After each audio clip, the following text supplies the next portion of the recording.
जय हिंद सभी स्टूडेंट को मेरी तरफ से प्यार भरा नमस्कार। और आ चुका है आपके सामने फर्स्ट शिफ्ट का पेपर। पूरा देखिए और लाइक शेयर करना ना भूलें। तो सेशन को शेयर कर दीजिए एक बार आप लोग, और वीडियो को लाइक कर दीजिए। तो पहला क्वेश्चन देखिएगा, अभागा सुख से वंचित रह जाता है के अर्थ के लिए सही लोकोक्ति कौन सी होगी? अंधा बतख कीचड़ खाए, बी है अंधा बटेर कीचड़ खाए, सी है अंधा बगुला कीचड़ खाए, डी है अंधा कबूतर कीचड़ खाए। आंसर हो जाएगा अंधा बगुला कीचड़ खाए। ऑप्शन नंबर सी करेक्ट हो जाएगा। इस क्वेश्चन का सही जवाब हो जाएगा ऑप्शन नंबर सी। गमन शब्द को विपरीत अर्थक बनाने के लिए किस उपसर्ग का प्रयोग करेंगे? गमन शब्द को विपरीत अर्थक बनाने के लिए किस शब्द का प्रयोग करेंगे?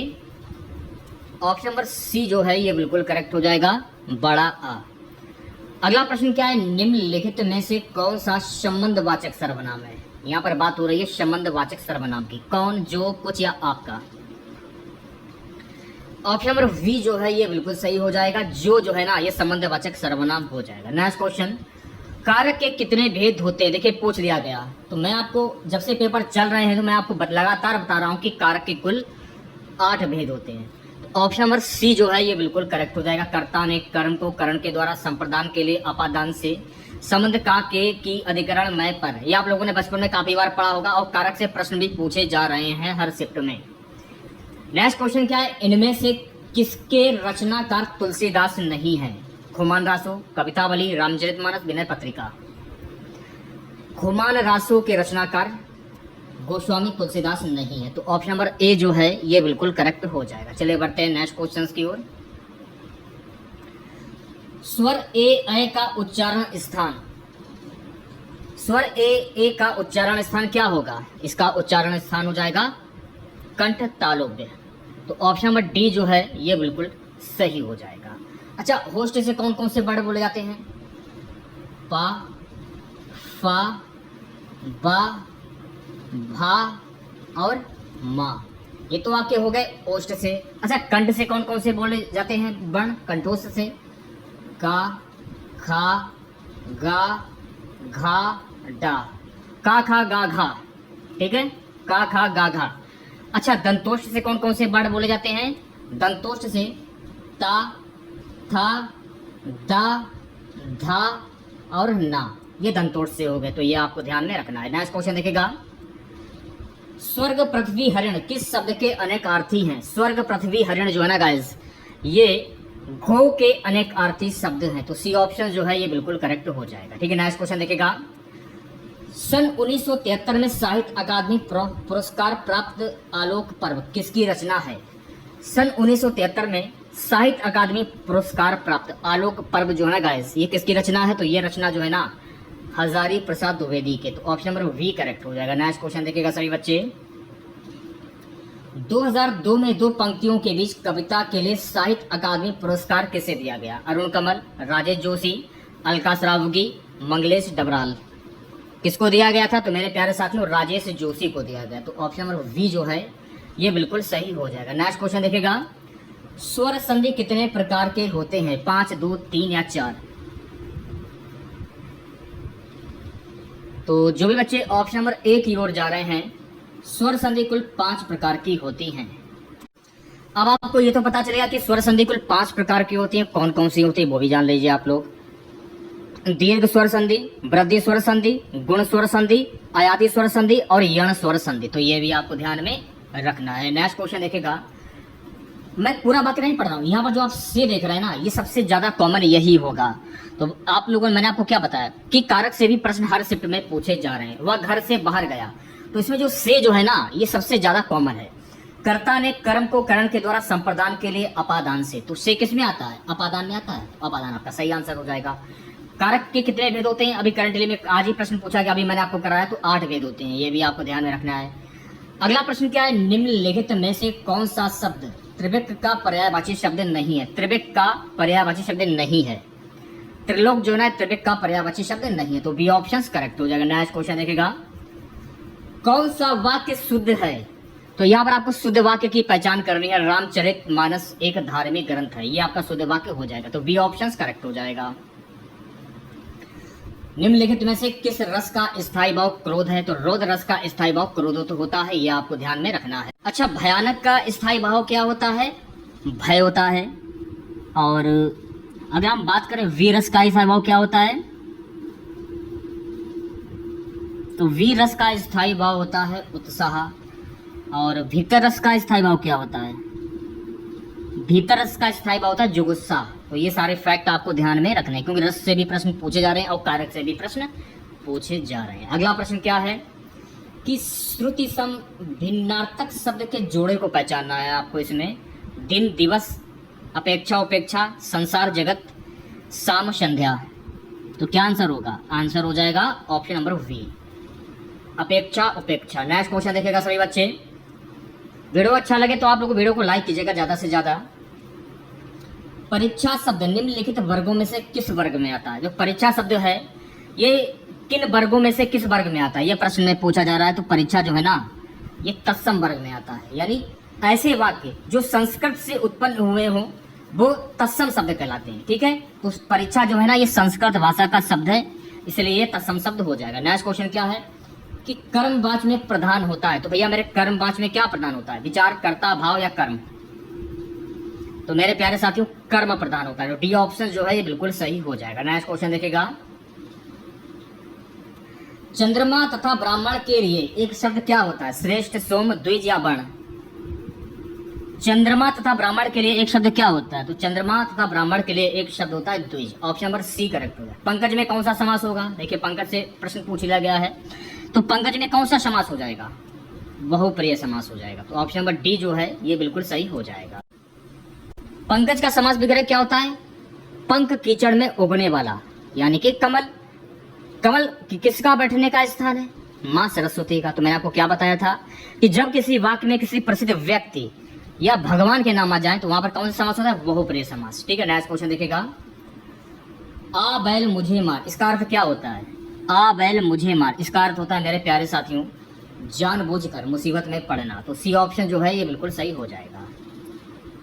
अगला क्वेश्चन क्या? हर्ष, शोक, घृणा, आश्चर्य जैसे भावों को व्यक्त करने के लिए खाली स्थान किस चिन्ह का प्रयोग किया जाता है? अर्धविराम, अल्पविराम, विवरण, विस्मयादिबोधक।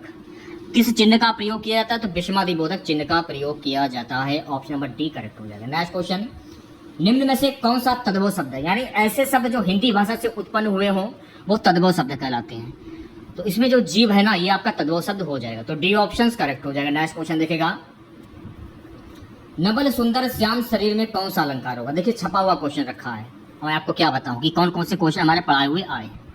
उल्लेख, ऑप्शन नंबर वी जो है ये बिल्कुल सही हो जाएगा। का, खा, फा ध्वनियां किस भाषा की हैं? गुजराती, अरबी, फारसी, अंग्रेजी या बंगाली? तो ये किस प्रकार की ध्वनियां? तो ये अरबी फारसी की ध्वनियां। तो बी ऑप्शन करेक्ट हो जाएगा। नेक्स्ट क्वेश्चन देखेगा। ऐसा लगा मानो बम फटा हो, वाक्य में कौन सा अव्यय है? कारण बोधक, स्वरूप बोधक, संकेत बोधक, उद्देश्य बोधक? तो इसमें हो जाएगा स्वरूप बोधक। ऑप्शन नंबर वी जो है ये बिल्कुल सही हो जाएगा। नेक्स्ट क्वेश्चन, विधानमंडल द्वारा पारित या स्वीकृत निधि है? अध्यादेश, अधिनियम, नियम, विनिमय? तो वी ऑप्शन जो है ये बिल्कुल सही हो जाएगा। अधिनियम आपका सही आंसर हो जाएगा। अर्धविराम का सूचक चिन्ह कौन सा होगा? अर्धविराम का, तो अर्धविराम का सूचक चिन्ह होता है ऑप्शन नंबर वी जो है ये बिल्कुल सही हो जाएगा। ठीक है, नेक्स्ट क्वेश्चन देखेगा। निम्नलिखित में से किस वाक्य में अकर्मक क्रिया? तो यहाँ पर आपको अकर्मक क्रिया की पहचान करनी है। पानी बरस रहा है, ये आपकी अकर्मक क्रिया हो जाएगी। तो बी ऑप्शन जो है ये बिल्कुल सही हो जाएगा। नेक्स्ट क्वेश्चन देखेगा। निम्नलिखित प्रश्न में 4 विकल्पों में से उस विकल्प का चयन कर जो दिए गए शब्द युग्म का सही अर्थ का विकल्प हो। सूची या सूची? आंसर हो जाएगा ऑप्शन नंबर सी, यानी सुई, तालिका। नेक्स्ट क्वेश्चन, निम्नलिखित में से एक वाक्य में विशेषण का प्रयोग नहीं हुआ है। किस वाक्य में विशेषण का प्रयोग नहीं हुआ है? वह परिश्रमी भी है, वह विद्यार्थी है, वह लड़का विद्यार्थी है, या वह प्रबुद्ध विद्यार्थी है? आंसर हो जाएगा वह विद्यार्थी है। तो बी ऑप्शन करेक्ट हो जाएगा। ठीक है, नेक्स्ट क्वेश्चन देखेगा। सो नेक्स्ट क्वेश्चन हमारा है अन्य से अनन्या किसकी रचना है? अन्य से अनन्या किसकी रचना है? तो मेरे प्यारे साथियों ये जो रचना है ये प्रवाह खेतान की रचना है। तो ऑप्शन नंबर ए जो है ये बिल्कुल सही हो जाएगा। अर्ध शब्द का संभिन्नार्थक का शब्द क्या होता है? इसका संविधानक शब्द होता है संभिन्नार्थक शब्द पूजनीय। तो ऑप्शन नंबर वी सही हो जाएगा। जो थोड़ा सा ये जो है गद्यांश कटा हुआ है इसको ये, चलिए क्वेश्चन के सीधे आते हैं। गद्यांश के क्वेश्चन जो हैं इनके आप आंसर जो है वो मैच कर लीजिए आप लोग। सभ्यता का अभिप्राय क्या है? प्रश्न में क्या पूछा जा रहा है कि सभ्यता का अभिप्राय क्या होता है? तो सभ्यता का अभिप्राय होता है मेरे प्यारे साथियों मानव के भौतिक विकास का विधायक गुण। ऑप्शन नंबर सी जो है ये बिल्कुल सही हो जाएगा। ठीक है। संस्कृति का अभिप्राय क्या होता है? तो संस्कृति का अभिप्राय होता है मानव की आत्मिक उन्नति का संवर्धन आंतरिक गुण, यानी ऑप्शन नंबर ए जो है ये बिल्कुल सही हो जाएगा। अगला प्रश्न क्या है कि संस्कृति का मूल स्वभाव है कि वह संस्कृति का मूल स्वभाव है आदान प्रदान से बढ़ती है। ऑप्शन नंबर डी जो है ये बिल्कुल सही हो जाएगा। ठीक है। नेक्स्ट क्वेश्चन देखेगा, संस्कृति सभ्यता से इस रूप में भिन्न है कि संस्कृति सभ्यता से इस रूप से भी भिन्न है कि संस्कृति सभ्यता की अपेक्षा अत्यंत सूक्ष्म होती है। तो ऑप्शन नंबर डी जो है ये बिल्कुल सही हो जाएगा। ठीक है। चलिए बढ़ते हैं नेक्स्ट क्वेश्चन की ओर। नेक्स्ट क्वेश्चन देखेगा सभी बच्चे, मानव की मानवता इसी बात में निहित है मानव की मानवता इसी बात में निहित है कि वह अपने मन से विद्यमान विकारों पर नियंत्रण पाने की चेष्टा करे। ऑप्शन नंबर ए जो है ये बिल्कुल सही हो जाएगा। चलिए जीके के क्वेश्चन देख लेते हैं। जीके के कैसे क्या क्वेश्चन जो है प्रश्न पूछे गए हैं आज के पेपर में सेकंड शिफ्ट में। उत्तर प्रदेश में राष्ट्रीय सरकरा संस्थान NSI ये कहाँ पर स्थित है? प्रयागराज, नोएडा, लखनऊ या कानपुर? उत्तर प्रदेश में राष्ट्रीय सरकरा संस्थान जो है ना ये कानपुर में स्थित। तो डी ऑप्शन करेक्ट हो जाएगा। नेक्स्ट क्वेश्चन देखेगा सभी बच्चे, अंतरराष्ट्रीय दूरसंचार संघ ITU क्या करता है? अंतरराष्ट्रीय दूरसंचार संघ ITU ये इसका काम क्या है? ये क्या करता है? अंतरराष्ट्रीय दूरसंचार को विनियमित करना। ऑप्शन नंबर सी जो है ये बिल्कुल करेक्ट हो जाएगा। नेक्स्ट क्वेश्चन देखेगा सभी बच्चे, सोशल मीडिया पर हैशटैग का इस्तेमाल किस लिए किया जाता है? सोशल मीडिया पर हैशटैग का इस्तेमाल किस लिए किया जाता है? तो मेरे प्यारे साथियों जुड़ाव और पहुंच बढ़ाने के लिए। ऑप्शन नंबर डी जो है ये बिल्कुल सही हो जाएगा। ठीक है। नेक्स्ट क्वेश्चन देखेगा सभी बच्चे, चतुर्भुज सुरक्षा संवाद क्या करता है? तो चतुर्भुज सुरक्षा संवाद ये क्या करता है? तो मेरे प्यारे साथियों सुरक्षा उद्देश्यों के लिए समुद्री सहयोग बढ़ाएं। ऑप्शन नंबर सी जो है ये बिल्कुल करेक्ट हो जाएगा। चलिए बढ़ते हैं नेक्स्ट क्वेश्चन की और नेक्स्ट क्वेश्चन देखेगा सभी बच्चे, ऑक्सीजन की खोज किसके द्वारा की गई थी? तो मेरे प्यारे साथियों ऑक्सीजन की खोज जो है ना जोसेफ प्रेस्टली के द्वारा की गई। तो ऑप्शन नंबर ए करेक्ट हो जाएगा। चलिए बढ़ते हैं नेक्स्ट क्वेश्चन की ओर। CPCB का मतलब क्या होता है? Central pollution control board, control pollution control board, central pollution central board या कंट्रोल पॉल्यूशन सेंट्रल बोर्ड? बताइए क्या आंसर होगा? आंसर हो जाएगा central pollution control board. Option number A जो है ये बिल्कुल करेक्ट हो जाएगा। नेक्स्ट क्वेश्चन देखेगा, राजस्थान राज्य के मुख्यमंत्री जून 2024 तक कौन है? भजनलाल शर्मा, सचिन पायलट, कलराज मिश्रा, वासुदेव देवनानी? तो कौन है? Bhajanlal Sharma. Option number A correct हो जाएगा। सो गाइस नेक्स्ट क्वेश्चन, अनुसंधान में डबल ब्लाइंड अध्ययन का उपयोग करने का मुख्य लाभ क्या है? अनुसंधान में डबल ब्लाइंड अध्ययन का उपयोग करने का मुख्य लाभ क्या है? इसका मुख्य लाभ होता है मेरे प्यारे साथियों यह शोधकर्ता के पूर्वग्रह को दूर करता है। ऑप्शन नंबर डी जो है ये बिल्कुल सही हो जाएगा। नेक्स्ट क्वेश्चन देखेगा, निम्नलिखित में से किसे कोशिका का पावर हाउस कहा जाता है? माइटोकॉन्ड्रिया, केंद्रक, राइबोसोम, एंडोप्लाज्मी रेटिकुलम? क्या आंसर होगा? आंसर हो जाएगा माइटोकॉन्ड्रिया। ऑप्शन नंबर ए जो है ये बिल्कुल सही हो जाएगा। अगला प्रश्न, लॉर्ड सिनॉप्टिक सर्वे टेलीस्कोप LSST का मुख्य कार्य क्या है? इसका जो मुख्य कार्य है ये है डार्क एनर्जी और डार्क मैटर का अध्ययन करने के लिए। ऑप्शन नंबर डी जो है ये बिल्कुल सही हो जाएगा। नेक्स्ट क्वेश्चन देखेगा सभी बच्चे। सो गाइस नेक्स्ट क्वेश्चन था नाइट्रोजन का रासायनिक सूत्र क्या है? तो मेरे प्यारे साथियों नाइट्रोजन का रासायनिक सूत्र होता है N2। Option number C correct हो जाएगा। ठीक है। नेक्स्ट क्वेश्चन देखेगा, क्वेश्चन है गाइस कि पुस्तक डिस्कवरी ऑफ इंडिया किसके द्वारा लिखी गई है? सूर्यकांत त्रिपाठी निराला, महादेवी वर्मा, मैत्रेय शरण, जवाहरलाल नेहरू? पुस्तक डिस्कवरी ऑफ इंडिया जो है ना जवाहरलाल नेहरू के द्वारा लिखी गई। तो डी ऑप्शन करेक्ट हो जाएगा। ठीक है। नेक्स्ट क्वेश्चन देखेगा सही बच्चे। सो गाइस नेक्स्ट क्वेश्चन हमारा 2016 की नोटबंदी में पुराने नोट प्रस्तुत करने की अंतिम तिथि क्या थी? 30 दिसंबर, 31 दिसंबर, 15 अक्टूबर, 20 नवंबर? 2016 की नोटबंदी में पुराने नोट प्रस्तुत करने की अंतिम तिथि क्या थी?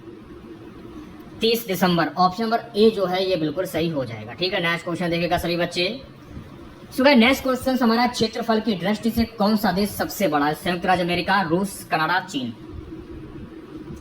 क्षेत्रफल की दृष्टि से कौन सा सबसे बड़ा देश है? तो मेरे प्यारे साथियों, रूस आपका सही आंसर हो जाएगा, यानी कि ऑप्शन नंबर बी। अगला प्रश्न, मानवाधिकारों की सार्वभौमिक घोषणा अपनी 75वीं वर्षगांठ कब मनाएगी? 10 दिसंबर 2022, 10 दिसंबर 2023, 10 दिसंबर 2020, 10 दिसंबर 2021। 10 दिसंबर 2023, ऑप्शन नंबर वी जो है ये बिल्कुल सही हो जाएगा। ठीक है, नेक्स्ट क्वेश्चन देखेगा, निम्नलिखित में से कौन सा सोशल मीडिया प्लेटफॉर्म नहीं है? नौकरी, फेसबुक, ट्विटर, इंस्टाग्राम। नौकरी जो है ना, ये सोशल मीडिया प्लेटफॉर्म नहीं है, तो ऑप्शन नंबर ए करेक्ट हो जाएगा। अगला प्रश्न, लोक लुआनवाद का उदय वैश्विक राजनीतिक स्थिरता को किस प्रकार प्रभावित करता है? किस प्रकार से प्रभावित करता है? तो गाइस ये प्रभावित करता है साझा वैश्विक चुनौतियों का समाधान करके। ऑप्शन नंबर सी जो है ये बिल्कुल सही हो जाएगा। नेक्स्ट क्वेश्चन देखिएगा, आतंकवाद विरोधी अभियानों का प्राथमिक उद्देश्य क्या है? आतंकवाद विरोधी अभियानों का प्राथमिक उद्देश्य क्या होता है? तो मेरे प्यारे साथियों, विद्रोहियों का सैन्य दमन। ऑप्शन नंबर डी जो है ये बिल्कुल करेक्ट हो जाएगा। ठीक है, नेक्स्ट क्वेश्चन देखिएगा, IGST में आई का मतलब क्या होता है? तो IGST में आई का मतलब होता है मेरे प्यारे साथियों इंटीग्रेटेड। ऑप्शन नंबर वी सही हो जाएगा। ऑस्ट्रेलिया की राजधानी कौन सी होती है? Canberra, Brisbane, Sydney, Melbourne. Australia की राजधानी कैनबरा, तो ऑप्शन नंबर ए करेक्ट हो जाएगा। ठीक है, नेक्स्ट क्वेश्चन देखेगा सभी बच्चे, निम्नलिखित में से कौन सा भारतीय रिजर्व बैंक RBI का कार्य नहीं है? शेयर बाजार को विनियमित करना, करेंसी नोट जारी करना, मौद्रिक नीति का संचालन, विदेशी मुद्रा का विनियमन।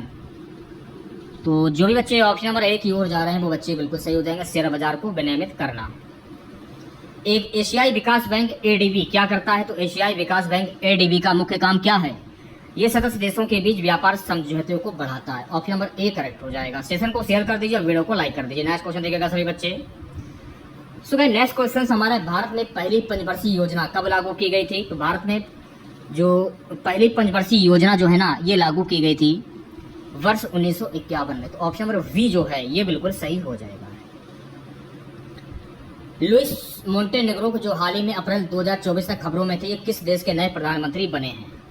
तो ये किस देश के नए प्रधानमंत्री बने? तो मेरे प्यारे साथियों ये पुर्तगाल के नए प्रधानमंत्री बने। तो सी ऑप्शन करेक्ट हो जाएगा। नेक्स्ट क्वेश्चन देखेगा, कौन सा संगठन दक्षिण एशिया में क्षेत्रीय कनेक्टिविटी और आर्थिक एकीकरण को बढ़ाने पर ध्यान केंद्रित करता है? तो ये करता है SAARC. Option number C correct हो जाएगा। ठीक है, नेक्स्ट क्वेश्चन, भारतीय संविधान का कौन सा अनुच्छेद भाषण और अभिव्यक्ति की स्वतंत्रता की गारंटी देता है? अनुच्छेद 25, अनुच्छेद 14, अनुच्छेद 19 या अनुच्छेद 21? तो ऑप्शन नंबर सी जो है ये बिल्कुल सही हो जाएगा, अनुच्छेद 19। अगला प्रश्न देखिएगा सभी बच्चे, भारत के प्रथम गवर्नर जनरल कौन थे? तो मेरे प्यारे साथियों, भारत के प्रथम गवर्नर जनरल थे lord William Bentinck. Option number C correct हो जाएगा। ठीक है, नेक्स्ट क्वेश्चन देखेगा, भारत के संविधान के खालिस्तान के अनुसार साइबर अपराध राज्य के विषयों के अंतर्गत आते हैं। तो ये किसके अंतर्गत आते हैं? 7वीं अनुसूची के अंदर। ऑप्शन नंबर वी सही हो जाएगा। ठीक है, नेक्स्ट क्वेश्चन देखेगा सभी बच्चे, डपिंग का तात्पर्य क्या होता है? तो मेरे प्यारे साथियों, डपिंग का तात्पर्य होता है विदेशों में उनकी लागत और घरेलू बाजार की कीमत से कम कीमत पर माल की बिक्री। तो सी ऑप्शन जो है ये बिल्कुल सही हो जाएगा। अगला प्रश्न देखिएगा, सिंधु जल संधि पर किस वर्ष हस्ताक्षर किए गए थे? तो सिंधु जल संधि पर वर्ष 1960 में हस्ताक्षर किए गए। सी ऑप्शन करेक्ट हो जाएगा। राष्ट्रीय समुद्री दिवस ये कब मनाया जाता है? तो मेरे प्यारे साथियों, राष्ट्रीय समुद्री दिवस जो है ना, ये मनाया जाता है 5 अप्रैल को। ऑप्शन नंबर वी सही हो जाएगा। दिए गए विकल्पों में से RDS का पूर्ण रूप क्या होता है? तो RDS का पूर्ण रूप होता है मेरे प्यारे साथियों research department explosive. Option number C जो है ये बिल्कुल सही हो जाएगा। नेक्स्ट क्वेश्चन देखेगा, निम्नलिखित में से किसे भारत में रामसर कन्वेंशन के तहत पहला रामसर साइट नामित किया गया? चिल्का झील, सुंदरबन, वाधवाना वेटलैंड्स, अष्टमुड़ी झील। ऑप्शन नंबर ए जो है ये बिल्कुल सही हो जाएगा, चिल्का झील। सो गाइस नेक्स्ट क्वेश्चन देखिएगा, मृच्छकटिका या छोटी मिट्टी, मृच्छकटिका या छोटी मिट्टी की गाड़ी किसने लिखी? तो ये लिखी थी शूद्रक ने। तो ऑप्शन नंबर ए जो है ये बिल्कुल सही हो जाएगा। कम विकसित देशों में गरीबी मुख्यतः किसके कारण होता है? तो कम विकसित देशों में गरीबी जो मुख्यतः जो है ना, ये किसके कारण होती है? आय समानता। ऑप्शन नंबर सी करेक्ट हो जाएगा। ठीक है, नेक्स्ट क्वेश्चन देखेगा, किस खनिज को वरीड सनशाइन, दबी हुई धूप के नाम से जाना जाता है? तो मेरे प्यारे साथियों, इसे जाना जाता है कोयला के नाम से। तो ऑप्शन नंबर ए करेक्ट हो जाएगा।